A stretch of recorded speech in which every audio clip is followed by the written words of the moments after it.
Okay, I'm gonna read my personal journal and how I applied a concept called the Solomon Paradox in my own life. The Solomon Paradox is the idea that we give better advice than we live.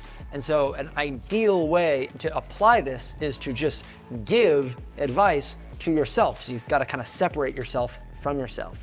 And the way that I would do that and get the highest quality advice is to imagine that I was getting advice from my 90-year-old self. And this person has all the context, all the wisdom, or a lot of the wisdom, and all the time in the world. So here's a conversation I had on March 31st of 2025. I feel overwhelmed, like I have too much to do. And whenever I pick something, a bunch of other things fall behind. So I try to keep the plate spinning. But then nothing ever gets off the ground. Or whatever progress I make on the things that I start working on falls back to zero. And I can't keep it up. I want to have it all in life: health, wealth, love, etc. And I want it as soon as possible with as little pain or sacrifice as possible. So how do I get it all without feeling overwhelmed or behind all the time?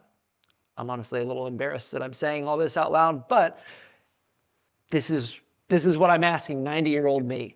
And this is what he says. In other words, you want everything right now for free. Correct. Did you hear how unreasonable that sounds? Yes, but I still want it. Okay. I see the whole ask unreasonable questions and you'll get unreasonable answers, or shoot for the moon and you'll land among the stars concept, etc. But you do need to boil things down to first principles, Luke, like the physics of success type of thing that one guy talks about. I'm talking about turns out that's Tom Bilyeu with Impact Theory, I now remember. Sure, but I want to be thinking like Peter Thiel. Like if I had to accomplish my 10-year goals in 6 months, what would you do? It's a radical reframing of the question. And the answer, he says, is yeah, you'd probably have to sacrifice a lot of stuff, go all in on one thing for a while. And I don't hear anyone anywhere being an exception to this. Well, I understand, but I still think I could apply it by getting the one thing done much faster than anyone else. True, that makes sense. That's a good question to ask, but you're going to have to ask one question at a time, to have one goal at a time, and then try to pull that goal forward by 10x. Okay, well, I'd like to get a personal brand going. Okay, and what's your biggest constraint on that? Well, I don't know what to do or whether the best place to start is. Okay, cool. Do you have a clue? Yes, I do. This person that I know told me to make long form content. Okay, great. Are you doing that? Yeah, I did it for an hour this morning.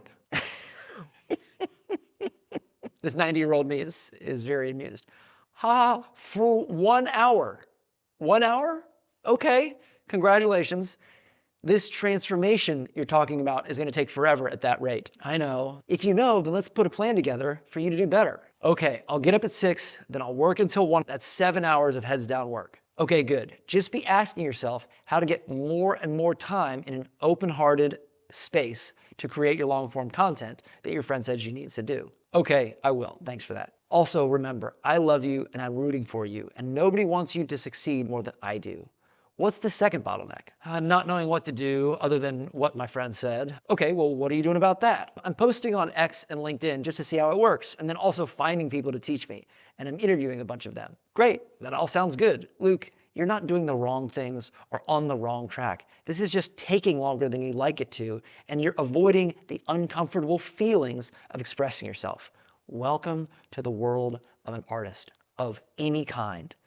Again, I love you and I'm rooting for you, and you can do this. Feel the feelings of fear and do it anyway. Get back to work. Okay. That is what it's like for me to interact with 90-year-old me. The Solomon Paradox turned out to be less about getting perfect answers and more about asking sharper questions, one goal at a time, one constraint at a time, pulled forward with focus.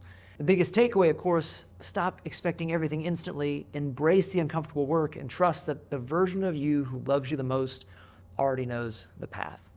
If you want more of my journey applying the Solomon Paradox to business and life, growing companies, making money, and trying to stay human without forgetting that we're all going to die, then check out my other videos. It's all about building wisely, living fully, and just not taking yourself too seriously along the way.